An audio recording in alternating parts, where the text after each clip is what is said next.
my great pleasure to welcome you to this event. I think you guys are in for a real treat. The guys at Global Student Solutions really helped me out when I was applying for college, and now I'm a junior, and I'm really happy with my campus experience and my major here in the US. I am from Brazil, but I attended an American school in Indonesia for my secondary education. So you know my situation was really confusing and really scary. Coach Martin really understands global students, and he loves helping us out. We all want and need to have access to good information so that we can get the help that we need. So, without wasting any more time, please help me and welcome the president and founder of GSS, Scott Martin, and the director, Oscar Endao. Thank you, Sarah.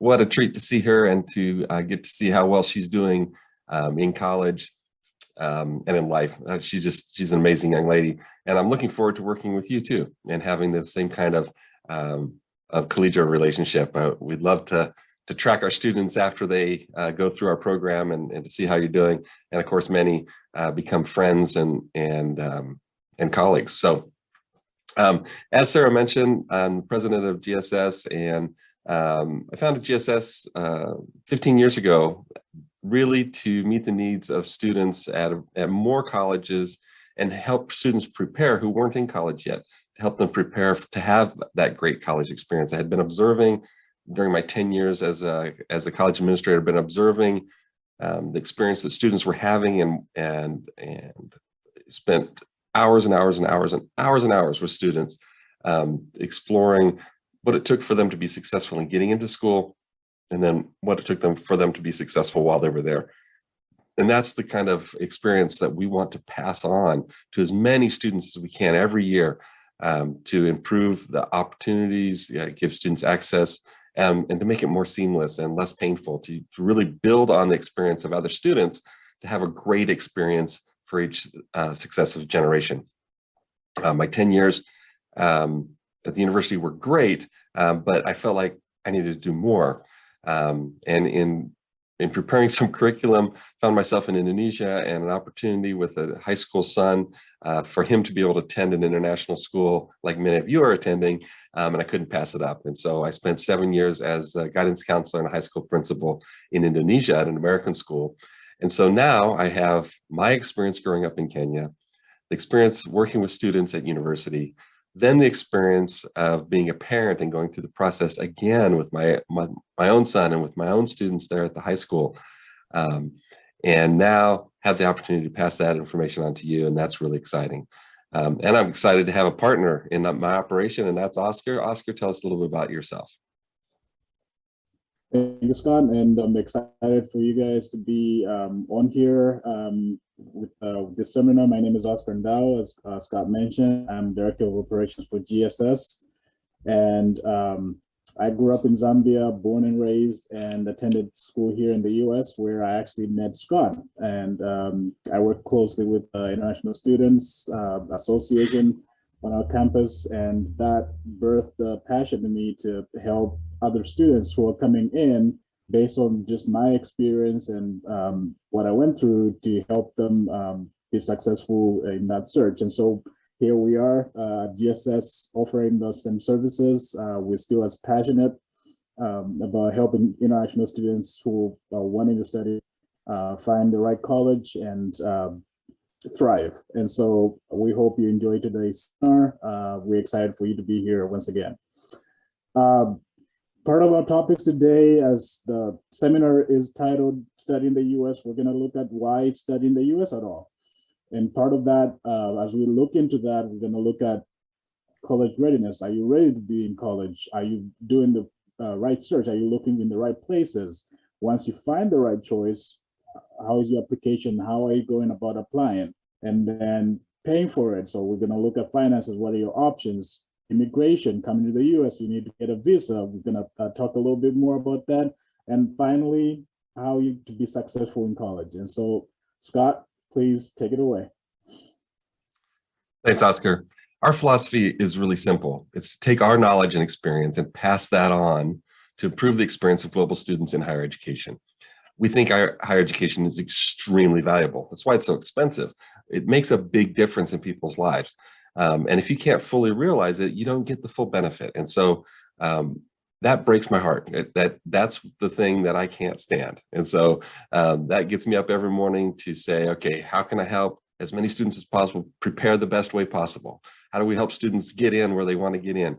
How do we help students thrive where they are and get the most out of their experience? And so that's the global student philosophy. It's our opinion that families and students aren't making bad decisions. Rather, they're making the best decisions with incomplete and confusing information. And anytime we can complete your information and make it less confusing, we feel like that's a win for us. This is the information age, and everything you need is out there. The problem is finding it, and it's very, very difficult. Even if you're on the right website, finding the right information and understanding that information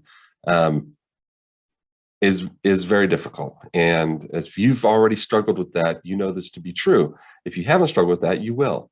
And our role in what we do at GSS, through seminars like this, through individual coaching, through our courses, is to give you access to the best information in the least confusing way that we can imagine. And if you've got a less confusing way, we take suggestions all the time.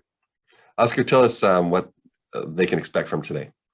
Well, thank you, Scott, for that. And really what we want for you is to help reduce the stress. We want you to be less stressful as you go about looking up options that you have. And in that journey, we want to have you save time as well. We don't want you spending thousands and thousands of hours searching for information that you can find in just a little bit of time. And also, ultimately, we want to help you find a better choice, make a good choice. Ultimately, a better choice leads to a better experience as far as college.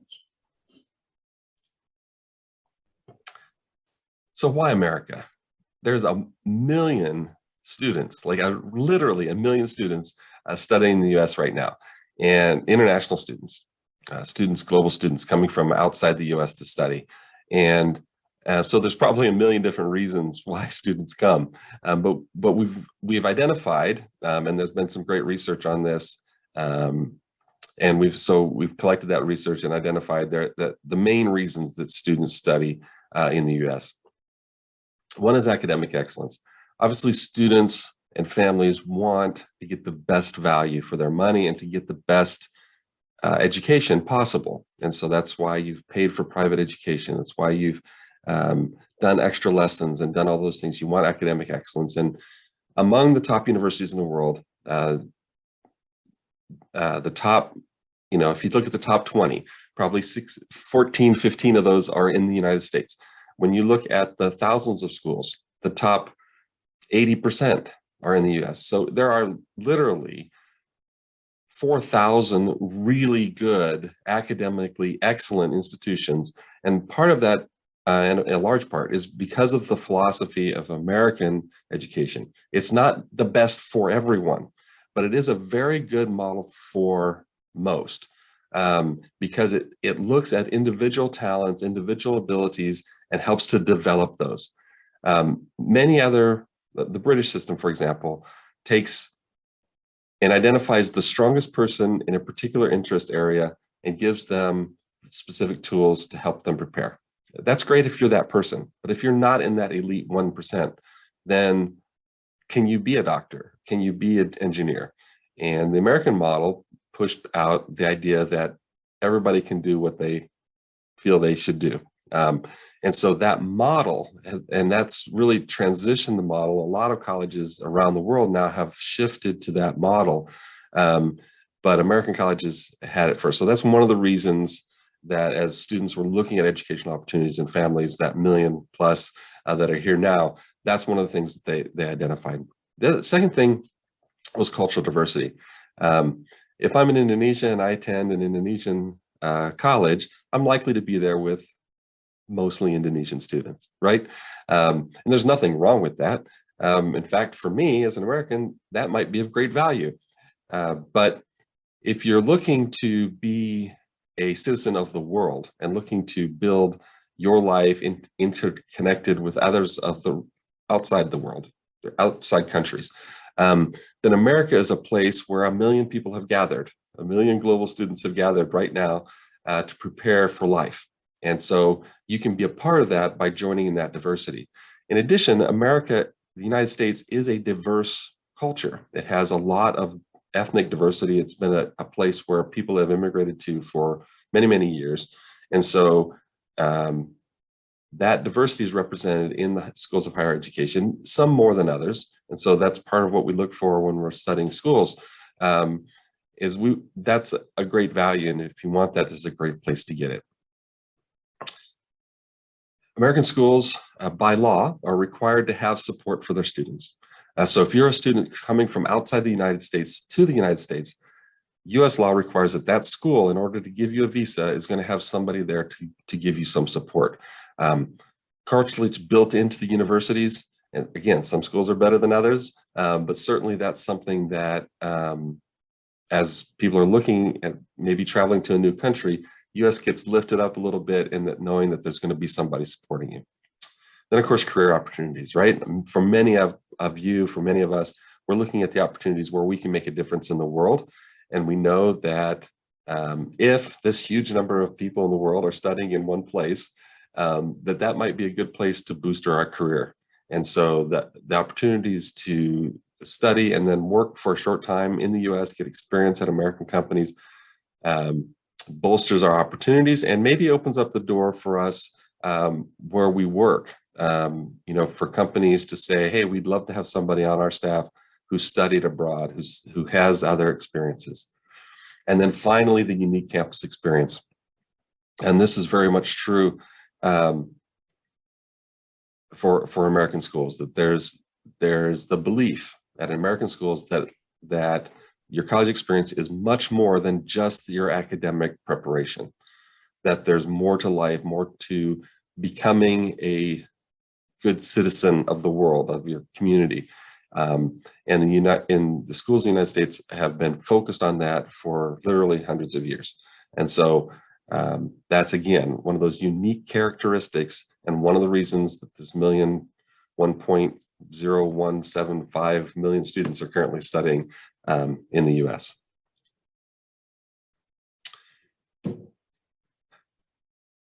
We're going to talk about the 5 keys to university access today. And it takes all 5 of these keys to unlock access. And so we want to make sure that we hit all of these. So it's these 5 keys plus immigration, your visa situation, as well as the why study in America made up today's session. But here's those 5 keys again: they're readiness, search, application, financing, and success. Readiness is about the 6 pillars, right? There's this think of education as a structure that's held up by these 6 pillars. And we just want to hit those 6 so that you're aware that these are the things that in your preparation, if you haven't developed all 6 of these, that you want to.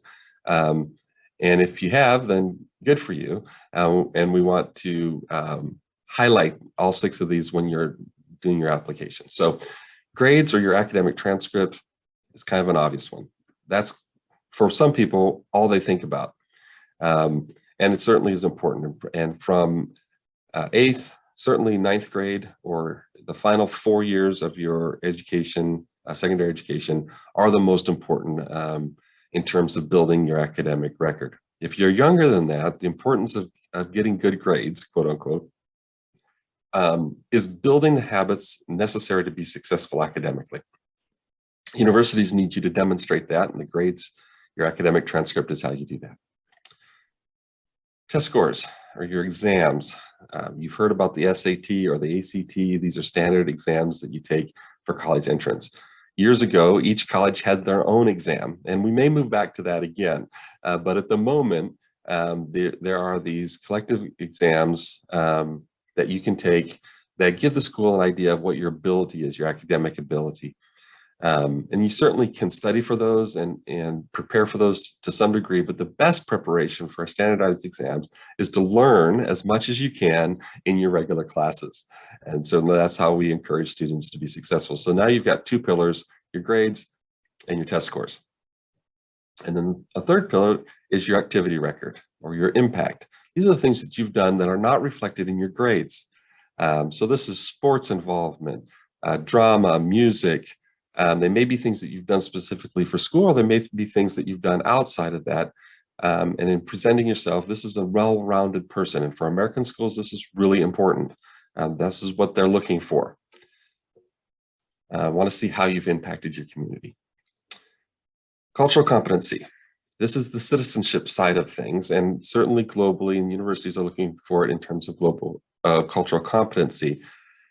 For you as a student, because you're listening to this, you're probably already pretty competent, but certainly want to continue to develop and enrich your skills and working with folks from different countries and different cultures, and identifying what makes students, people unique, and what makes people special, and how to learn from each other. And how to be good people together. Leadership is the fifth pillar. And this is about your character. The pillar could be called the character, it could be called leadership. We specifically, when we're working with students, look at servant leadership, or the idea that everyone provides impetus for a group to grow. We all have some power that we impact our group.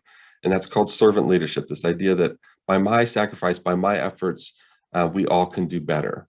Other people talk about this in terms of character. All of those are very valid conversations, but this is something that schools are looking for in the students that are applying to their schools to see, how will this student impact our community? How have you impacted your community to date in terms of, if you're a part of an organization and the organization needs to do a fundraiser, how have you participated in that fundraiser? Do you stay and clean up? Do you do the extra mile, that put in the extra effort? And as you can document those things in the application process, that reflects on your character, and that's schools are looking for that. And then support, and you may or may not be able to see that on the screen, but support has long been recognized that students with strong support network are most likely to thrive at the next level. And so identifying and developing your current support network and the support network that you're going to need to have in place to be able to thrive in higher education is really important. And we help students develop those skills and put that network together. Now the search. University search is something that maybe a family member has begun to do for you, or maybe you've done a lot of research yourself. There are so many schools. How do you narrow that down? And so there's basically three areas that we highlight in our work for narrowing that search down. Every school has a type. It has a purpose, it has a mission.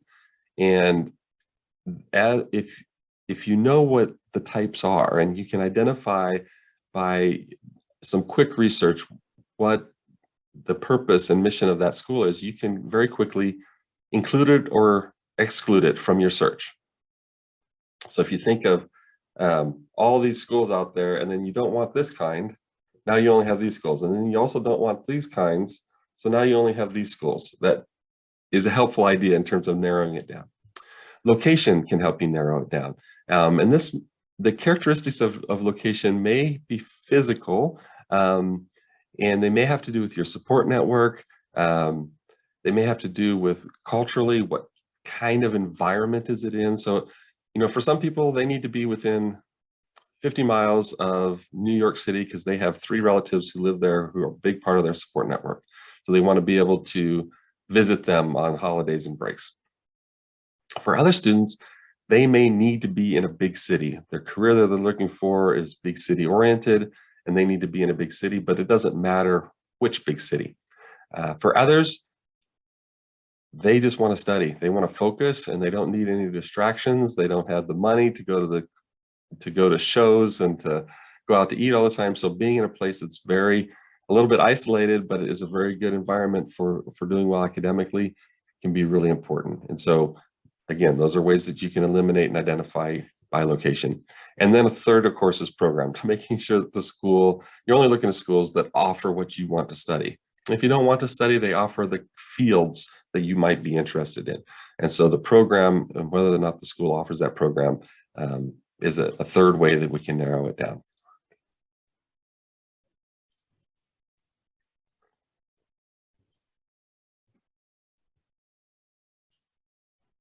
All right. I know if you're been on this seminar, you've seen the chat, and I hope you've been, well, we've seen a lot of people posting questions, and we're doing our best to answer those questions in there. But we just wanted to take some time.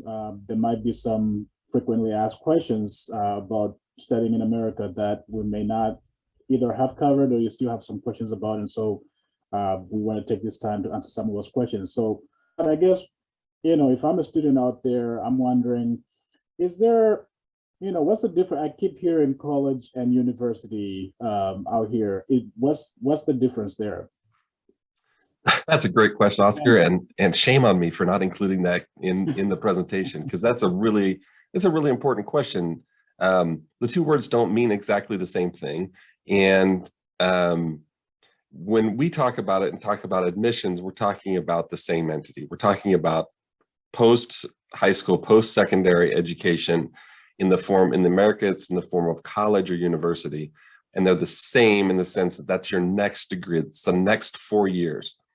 Now, the way college and university is used is interesting, and it's probably not nearly as interesting to most people listening as it is to me, because I'm kind of a nerd on this stuff. But you will have a university, let's say Indiana University or Harvard University, College of Business.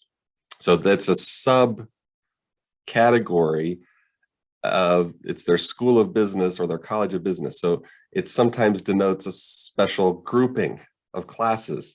But for the purpose of applying, if a school says it's a college or university, let's think of those at this point as names. There may be a difference, but as far as it's the same classification, they both require applications. They both require that you completed secondary school. So we'll call them the same. If you want to get into that, I'm sure we have some resources on our website that really delineate it, but we're using them synonymous. College in some other countries might be the last couple of years of secondary school, or what some places would call college prep would be the classes that would be in preparation for. In some countries, I know that you have teacher colleges or Bible colleges, and they're not the same level of education as you would find at a university. In the United States, that's not necessarily true, although it is sometimes true. And that's, again, where it helps to have a consultant that can say, this degree is not quite the same as you'll find a degree from this place. But for the purposes of our conversation, when we say college or university, we're talking about an accredited 4-year institution that gives you a degree that is worth something in a variety of different formats, is transferable. We're assuming those things when we talk about college and university. All right. Well, thank you.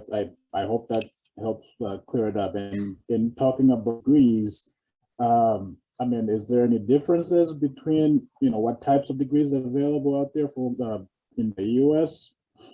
Yeah, so degrees are offered kind of in categories in the U.S. So there's a 2-year degree program called an associate's degree, and it's basically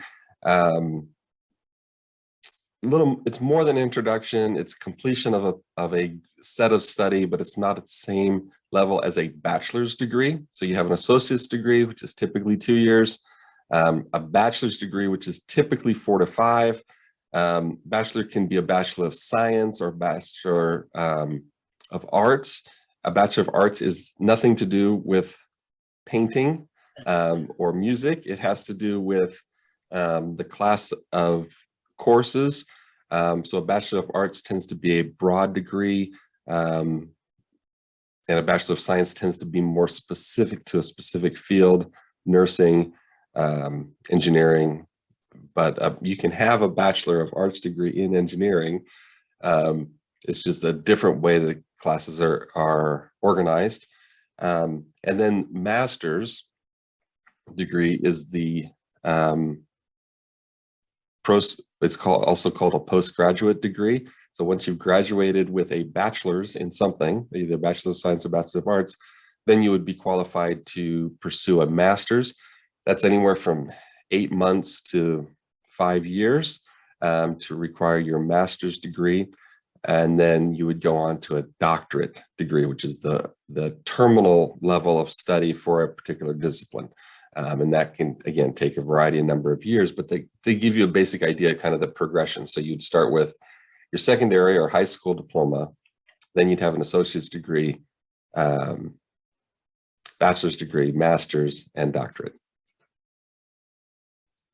Well, thank you for that clarification. I hope, again, just helps provide more information on that. And I mean, I think, student, you really want to make sure you're looking, this is part of that readiness and search part, where you make sure you have the right information so that when you're searching out here, you land on a college that offers specifically what you want to study. If you're not sure, that's where, again, like you mentioned, Scott, get with a consultant, get with GSS, and we'll help you point you in the right direction in that regard. Yeah, for sure. I mean, yeah, great.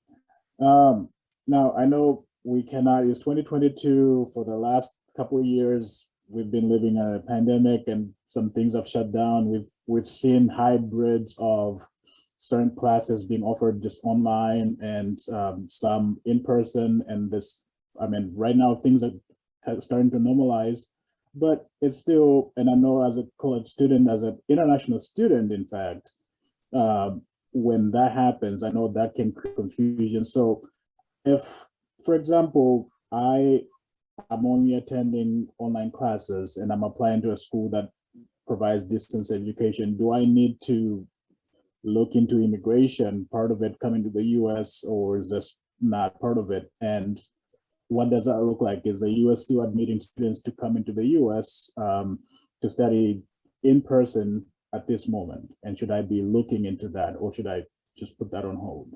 Yeah, it's a great question. If the university is offering the courses online and at an institution that meets your other requirements, where you would like to be in person, but they may or may not be meeting in person, you don't need a visa. That you can take those classes externally, wherever you're currently located, and be working toward that degree. The great value of these educations is what happens in an in-person environment. The great value of a Harvard education is what happens on a Harvard campus, in terms of your exposure to scholars in different disciplines.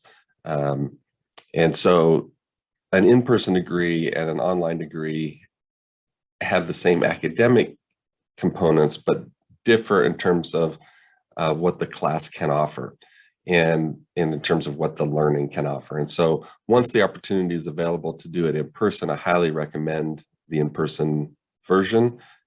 We've just seen that produces a more well-rounded individual.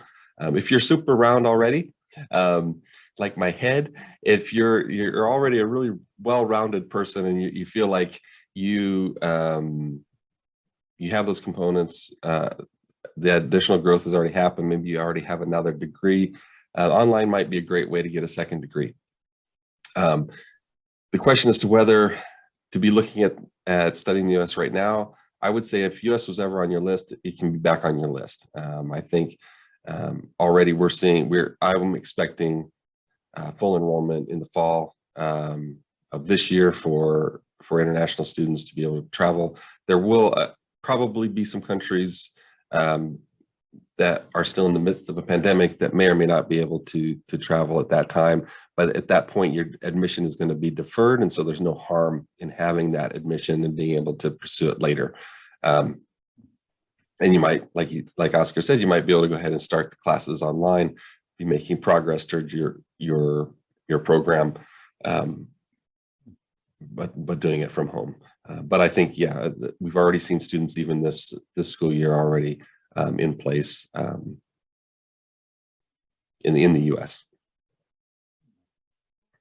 Well, thank you, Scott, for providing those answers. And I know there's plenty of questions out there in your search. And so, like we mentioned before, if you have any more questions during the duration of the seminar, please feel free to write those in the chat, and we will do our best to answer those questions. If you have any additional questions after this, either get with us through our services, or also you can send an email to info@globalstudentweb.org, and we'll be able to answer your questions and concerns. Thank you so much. All right. Thanks, Oscar.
Well, welcome back. Hope you enjoyed that short break, and we're ready to go dive right back in. And just as a recap of what we've covered so far, why the USA? Why studying the US? Well, according to our research, millions of at least 1 million students come to the US because of a great college experience, because they get value for their money, and you get diversity, you get just great programs as well. Readiness. Imagine yourself going on a journey. You need to pack, you need to know where you're going. And so this is the part we talk about. Are you ready? Are you readying yourself to be in college? Are you readying yourself for that journey? And search. Once you're ready, well, are you looking for the right place? And so if you are, well and good. If you're not, now's the time to get started on it. And so we've looked at that, and now we're going to dive right back in and look at application. Scott, up to you. Thanks, Oscar. So basically, we wanted to simplify the application process. We knew a lot of students, many students that I worked with, talked about how hung up they were on the application process and how difficult the process was. And so we began searching for some tools that would be helpful, and we didn't find anything great. So we made one. And so we have something called called a TUAC, which is the ultimate university admissions checklist. And we wanted to have something that was a way to manage your application flow, and a single document where you could organize your system. And so it's designed around the American application, but most of the world's applications are in some way based on this model. And so it works. There's some things, if you're applying to a school in England, for example, you could check some things off right away. There wouldn't be some certain deadlines, but basically this is an all-encompassing thing that would work across different schools. And you basically have one of these sheets that you see here for each school that you apply to. And it just organizes your system. So you have all your dates in one place. It gives you the short checklist. And if you look at this, the application checklist is really just this little box down here in the corner. That's most of what you have to do is right here. So if you check those things off, you're going to be well on your way. This section is things that you're responsible for, but actually are filled out by your school. So that's going to be your high school transcript, mid-year report, your SATs scores are going to come from them or directly from the SAT. Your letters of recommendation, other people's are going to write, and then we include things like to write thank you notes. It's just an important thing for you to do in the process, and it's on your checklist. It has the essay list. If a personal statement or essay is required for your admission, which is not true of all, but for many it is, then this is your checklist on your essay, and then your finances list as well as on this form. This form comes, and you get one because you came here today. We're going to send this to you, so you'll have this tool in hand. It comes with a 4-page explainer that goes through each section and explains how to use it. And then, of course, many students, once they get this, reach out to us for some individual coaching because we can personalize it specifically just for you. And that's one of the values of having personal coaching. Next is the money. Now, next is important. It's important for everyone to understand that what a school costs for an American school specifically cannot be determined until you've applied and been admitted. The way finances work out, and we'll talk about that in financing, is you can't tell from the sticker how much a school is going to cost. It could be more, it could be less. If a school meets your requirements in terms of fit, it has all the other things, then you proceed to see if you can afford to go. That's an important part of fit, but it's not the only important part. And one of the places people get hung up here is just to say, oh, that kind of school is too expensive. That's a private liberal arts school. That's going to be too expensive for me. I can't go there because it's too expensive. You don't know until you try and until you apply. And so we want to make sure that we get you the information in the right spot. Basically, there are 4 areas that categories of payment for university. There's 4 places, 4 jars that have money for college in them. One is your personal and family funding. So this may be money that you personally have saved or that your family has saved for college. Maybe payments that are going to come out of their income. I know during the time that my son was in college, a big percentage of my annual income went to pay his college fees. And it may include some gaining some loans. So your family may want to take out, contact the bank and borrow some money to help pay for your college. But that's going to be in that first jar. The second jar is funds that come from the university. And these are going to be funds that in the form of scholarship or grants that the school gives you based on basically 3 categories. One would be academic. A lot of private institutions will give academic scholarships based on your SAT score or how you did your GPA or some other characteristics. And they'll say, because you have these characteristics, we're going to give you this amount of money. And that comes off the sticker price. Second would be special skill. So you've heard of athletic scholarships. Now there are a lot of different scholarships for a lot of different skills. You might get a scholarship for being in the choir or in the orchestra. It could be a music scholarship. You could get athletic scholarships. You could get esports scholarships. They're very popular right now at schools around the world. And you finally, all that video game playing can pay off in terms of a scholarship. And then, of course, there's need-based funds. So some universities do have money to help a student who has the financial need to be there. All the other characteristics, they want to be there. They have everything they need to get accepted. They're just short on the dollars. Some universities have funds available for need-based scholarships.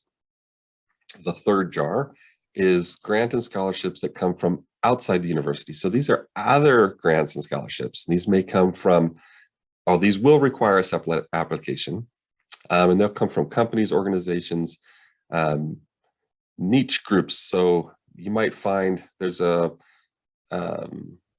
Daughters of the Revolution scholarship. I don't know how you get that scholarship. I've just seen it listed, but they all have their own specific requirements, and you can apply and get those.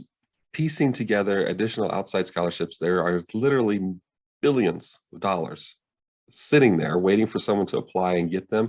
And if you piece enough of these together, they can be very, very significant. Many of them are small, $500, $1,000, $2,000, but they're renewable each year. And if you put enough of those together, they can make a big difference in the cost of your education. But they will require some extra effort. And so for students who identify that they have a need, this category is going to take some effort from you and your family, but it's literally worth it financially. And then the fourth jar is government and loans. Educational loans, particularly separate from the personal loans that your family might have taken out. Educational loans typically you don't pay any interest on them until after education is complete, and they may be forgivable under certain circumstances. These are for, if you're a non-US citizen, these are going to be loans that you get from organizations in your home country, not in the US. If you apply to a US bank for a personal loan or college loan, you will be denied. But if you're applying outside the US to a school back home, this may be a possibility for you. You also will be surprised how many scholarships and offerings that your home government offers to students like you. And when they offer that, it is unique. Some countries offer them just from the get-go. You apply and say, I want to study abroad. They say, okay, here's $5,000 in scholarship. Once you get applied, we'll send the money to your school.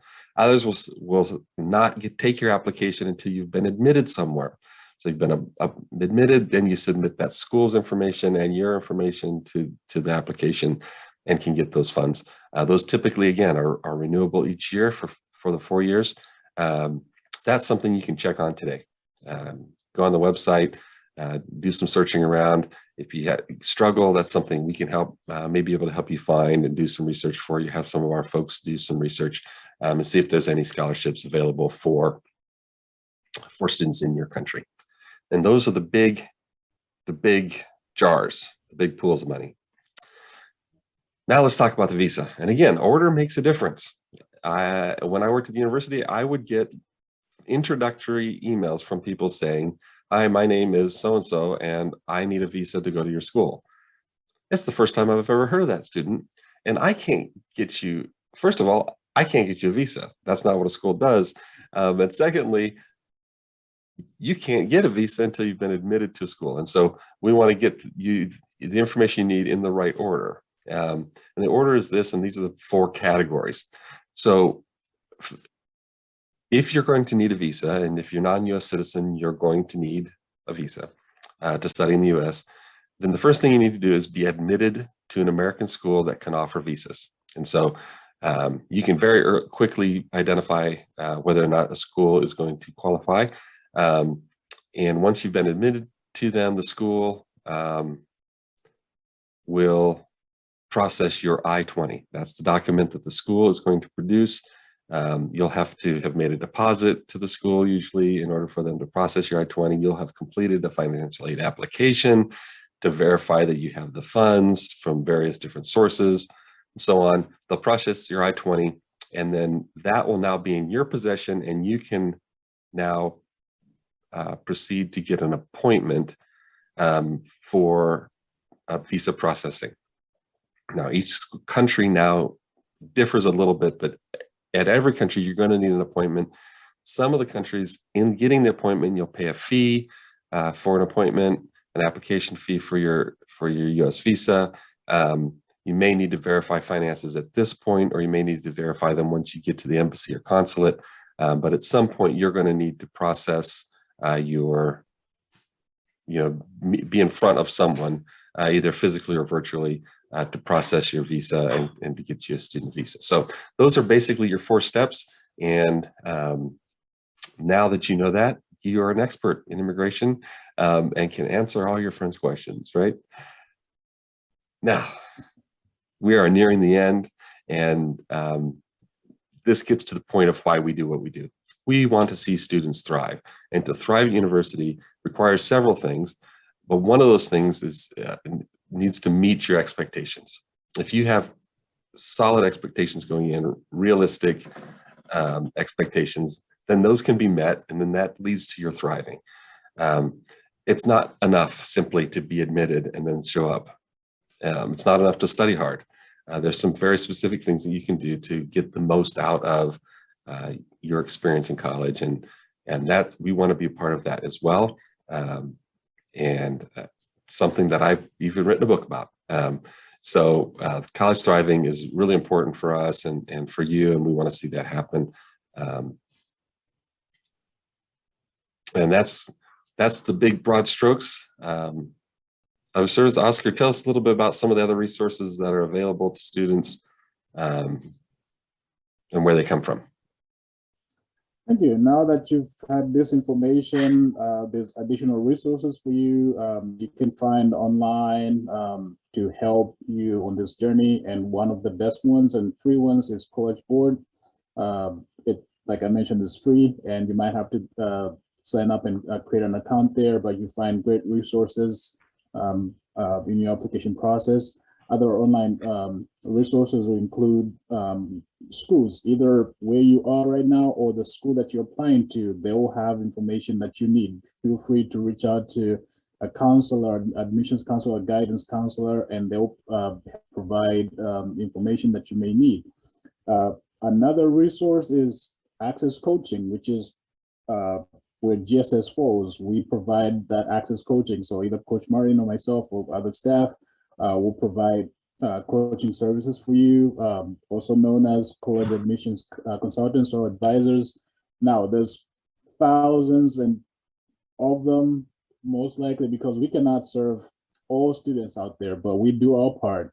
And usually these services run anywhere between $800 to $15,000, depending on your need and the information that you need. So all these are great resources.